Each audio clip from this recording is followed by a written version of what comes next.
jud ani is about siya mong project. So ang project proposal. So ako nabantayan diri sa develop isa pag-innovate sa daycare center.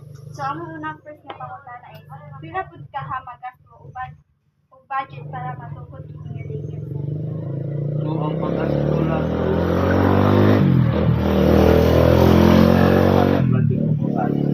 so ang atong gasto magalipindi kini sa budget proposal kung sa'yo nasulat no.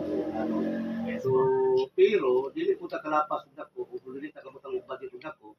Sigon na pud undaon niya sa porsyento nga ato makuha sa 20% nga ato ilapas sa ato ang daycare center. So siguro karong tuiga 2023 to 24 ga budget ko og 80,000 sa atong daycare center. So tuig 2023 ug 2024 ang atong gi-allocate nga budget is 80,000. So kani ang pangutana po dis nganong kinahanglan mga i-renovate ang daycare center dito sa Dibolo. So kinahanglan lud jud para nako dili lang kay ang barangay Dibulok ang kinahanglan nga i-renovate, no? Apil tanang barangay kay every tuig, every katapusan sa tuig ug atong ulo-naon magputang kitag budget niya. So kinahanglan nato i-improve nato ang ato ang daycare center kay ngano ug dili nimo gamiton ang imong budget asa man nimo gamiton.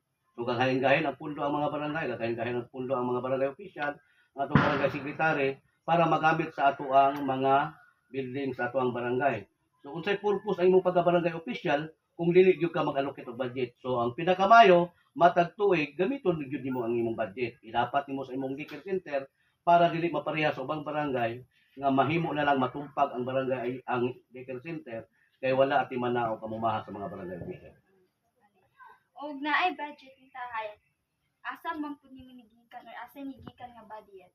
So ang pinakamaayo magud nga budget alang sa ato ang daycare center dili lang kita magsalig sa atong barangay. Kay ug magsalig kita sa atong barangay pila lang gina ka porsyento. Ang ato ang NTO gitawag nato National Tax Allotment ato na siyang bahin-bahinon og 1%, 5%, 20%, 10%. Tanang porsyento makuha nato ana. Pila na lay mabilin sa atong barangay nga gi-allocate nato sa ato ang daycare center gamay na lang kayo. Muna nga ang gi-allocate nato magdepende na sa NTO sa atong barangay. General pan ibuo na to na siya ang overall na to makuha na to sa porsyento anin bahin-bahinon pag yun. So pinakamaayo magod is dili ta mo salig sa pundo sa barangay. Ang pinakamaayo magama og solusyon ang barangay to probinsya to municipal pero ang nakamaot manggod sa sistema sa Plaridel kay karong panahon na dili kita makapangayo labi na sa atong pulo-pulo system. So ang atong gihimo isip green sa atong barangay Dibulok inisita pagalingon nga budget. Pero ang pinakamayo nga mohatag og pundo ang national kay dako kayo nga sa kinatagan na pundo dili lamang linibo kun dili milyon gina mohatag nga budget. So, ang pinakamayo ang mohatag og budget ang probinsya o ang national. So sa pagtukod sa daycare center sa may mga materials nga kinahanglan nato. Simple na kayo no. So magkuha kita mga daycare center. So about renovate dili ta construction.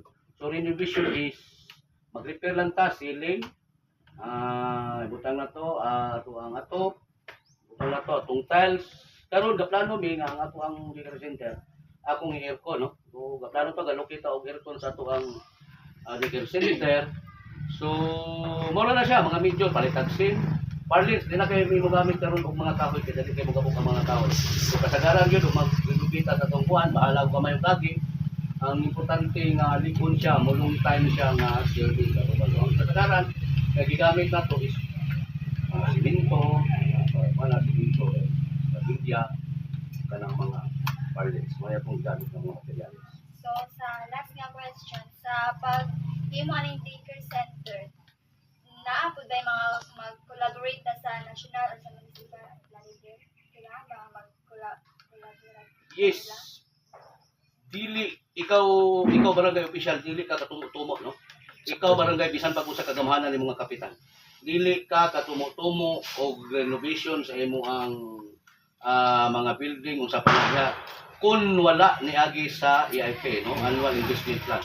So gitawag natong annual investment plan kay matag 5 ka tuig unya na kanang sa budget na imo ginasundon sa 5 ka tuig. Dili ka makikolaborate sa municipal, dili gyud ka kay mo project sa atong barangay. Ini kay no project kay ngano man pagkahuman ana gaman og project proposal, gaman og program of works pagkahuman na pagyoy gitawag nato o kanang accomplishment report. So dapat sa akong gingon nga dili gyud pwedeng wala collaboration bitaw sa bata. So, salamat kay Kapitan. Daw kayo tabang sa among project. Dito ko dapat mayroon na kay taas-taas ako.